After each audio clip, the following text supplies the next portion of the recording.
Hi everyone, I'm Zach Reinhardt, here to review the new Satellite Young record.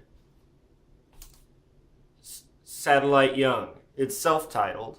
I hope you guys all enjoyed the short kind of goof review that I did last week. That score is serious, but it was really funny to see everybody's reaction to that different kind of angry format.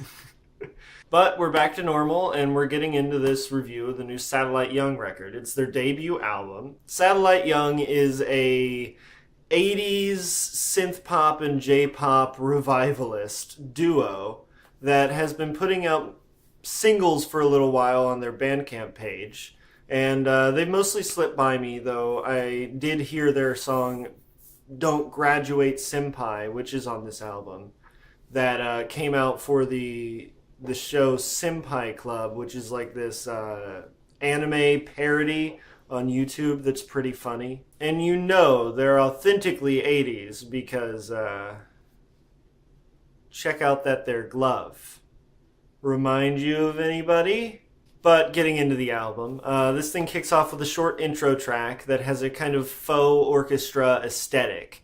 And this man talking over top that is almost like a narrator. It kind of comes off as like the scrolling intro text to a Star Wars film almost, but distinctly more cheesy and 80s. But the song quickly gives way into the first kind of real track, Jackdoshi, which was a single that they put out a while ago, and is a strong start to this album. It's got a really catchy synth line right off the bat, and the song progresses at a nice clip, and has a really good chorus on it as well. And this song really showcases the strengths and weaknesses of Satellite Young on this album. Their strengths being they can really write a good chorus, and they can really write around that chorus well. Their verses are never anything spectacular, but the choruses are always something to look forward to and are a nice focal point of the song. But I do have to complain about the production on this track as well as most of the album. The songs on here are really dense and kind of hard to parse at times. It seems like the lead synths are sometimes a bit too loud and kind of trebly, and in general the production leans more towards treble and is a little afraid of letting too much bass into the mix, which I think really hurts the song.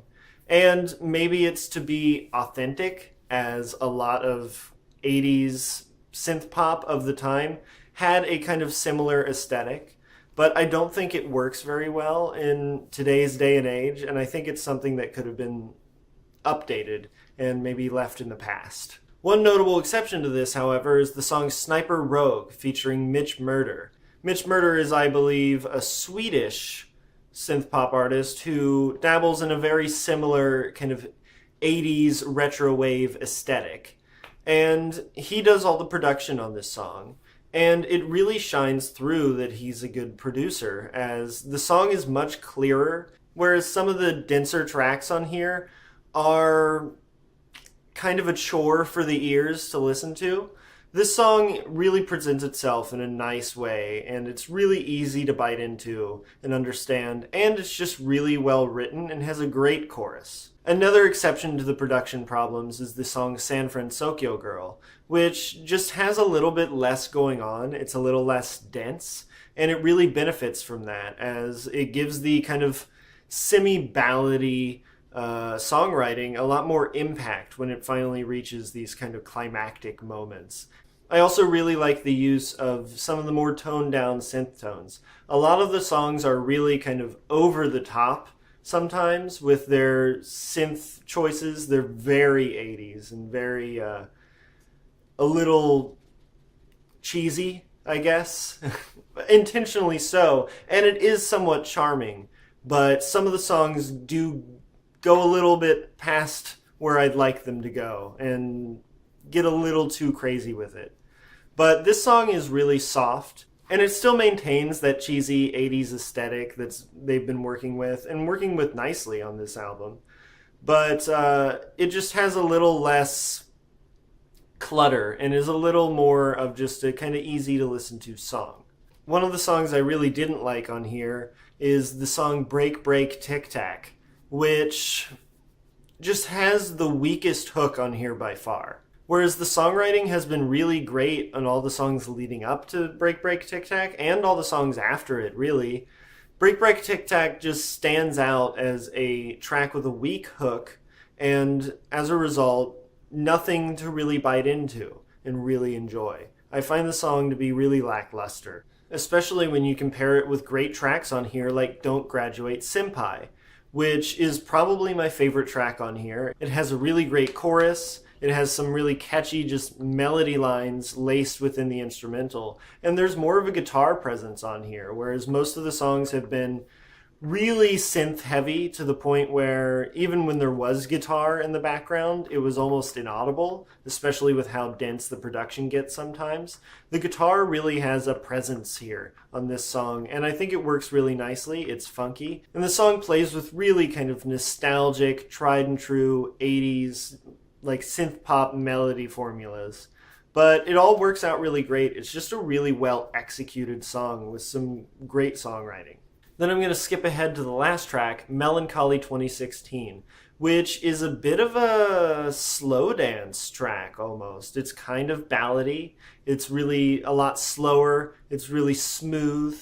It has some kind of atmospheric synthesizers that wash in and out of the song and give a really nice aesthetic. And even though the chorus has probably the most predictable melody I've ever heard, it's really well done, and I don't really dock any points for it. I was surprisingly not bothered by the fact that the first time I listened to this, I knew what the whole chorus sounded like after the first few notes. And this is another track that doesn't suffer quite as much from the production issues that a lot of the other songs do. Mainly just because it's a little more atmospheric, it's a little slower, and it's a little less dense. And that's the album. I really enjoyed my time with this thing overall, despite the production issues. On some of the really dancey tracks, it does get a little cacophonous. It's a little dense. And I think that Satellite Young just needs to learn how to work with these denser soundscapes. Either that, or they need to tone down, because the sparser songs on here sound really great. But even some of the really dense tracks, like Fake Memory, are still very enjoyable just because of how great the chorus is. And yes, some of the verses on here are kind of just placeholders to kind of get you from chorus to chorus. But there are also some songs on here that have some really great verse melodies, like Individual Heart, or Fake Memory also has a really great verse line. Overall, I think this album definitely has its flaws, and definitely could use some improvement. But, you know, I love 80s J-pop, if you haven't figured out from my my avatar here on YouTube and on everywhere.